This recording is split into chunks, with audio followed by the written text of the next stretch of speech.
So I was thinking that we could do a bit casual discussion today.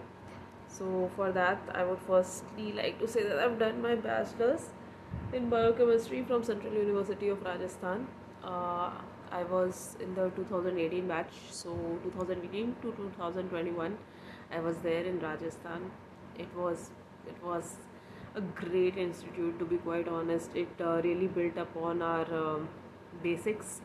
We were also told, no, we were not told, we did not have any option, but we had to do mathematics for a few semesters at the beginning, which was it was very good because it helped us in clearing exams later on in life. So, and organic chemistry, which I used to be really scared of, became easier for me because of the teachers at CU Raj.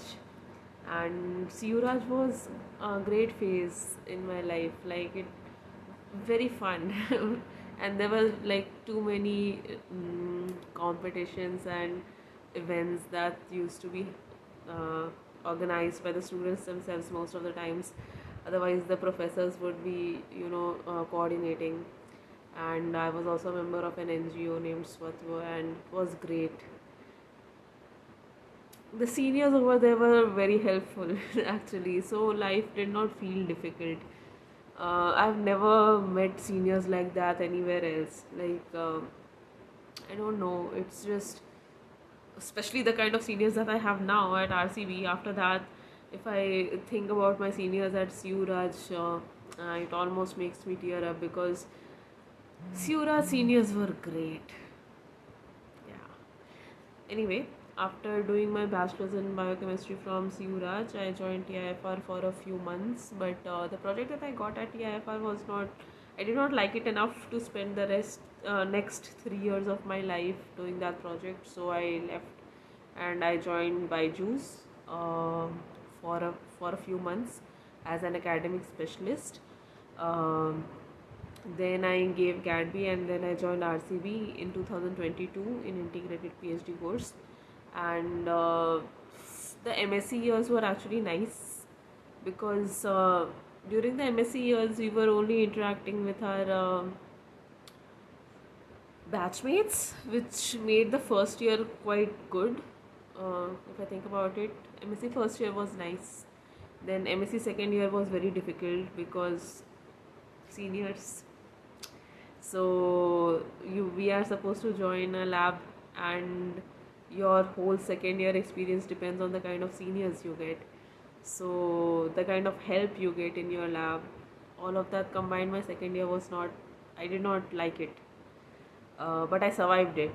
And after that, I continued my PhD from the same lab. Once I joined PhD, things became a bit different because by the time I was doing PhD, I had also learned a few things. So it was easier because I had crossed that phase, the beginner phase, you can say. Um, so yeah, that was pretty much it. But one thing I've learned uh, in academia versus corporate is that it's bad on both sides, but it's worse in academia in the sense that you have to deal with people a lot. So over your connections and the kind of relations you have with other labs, with other PIs, with other students matter a lot, because you won't be knowing all of the techniques, you won't be having all of the chemicals, you'll have to depend on someone one day or the other. So you cannot have a beef with anyone, but people use this thing a lot.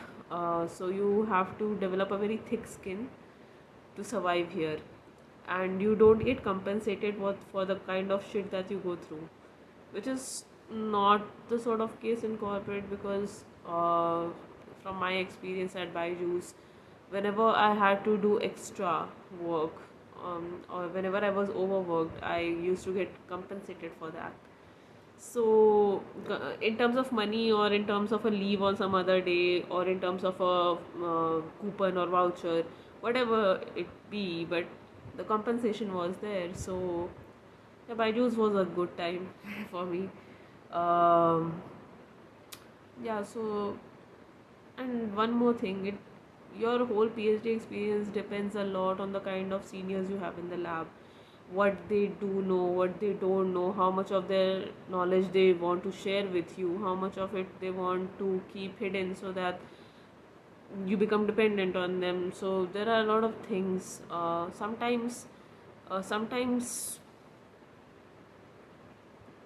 things become hard for certain people. I've seen so many people leaving PhD midway because they felt helpless, and on the other hand, I've seen people who don't know anything getting their degrees faster because they had relations with people who knew a lot of things, so their work used to get finished. And yeah, that's the kind of what can I say, system, at least in India. I don't know about abroad, but at least in India, that's the system. And professors, not RCB professors, but professors in general, saying stuff like they know that they have the future of that particular student in their hands. So it's difficult that way. And uh, yeah, the situation is a bit dark also sometimes in academia, because most of the positions that are coming up now are mostly contractual, temporary. So after PhD, it's a bit of a dubious situation. So that is something that I wanted to tell to the upcoming generation. Yeah, I feel old. But yeah, to the upcoming generation who have just done their masters or who just done their bachelors, and they're still thinking about which field to go to, whether they should be doing PhD or not, I would suggest that you take some time and really think about it, because in academia, it's efforts are not directly equal to success, and success on the other hand is also not directly equal to pay. So you may have published 6 papers, but you may end up jobless, and you might have published no papers, but you might end up with a government job. So those things are there, which is different from other streams like BTech. So just think about it, make an informed decision, and you may ask me any questions if you have. Just be aware. All right, okay. Take care.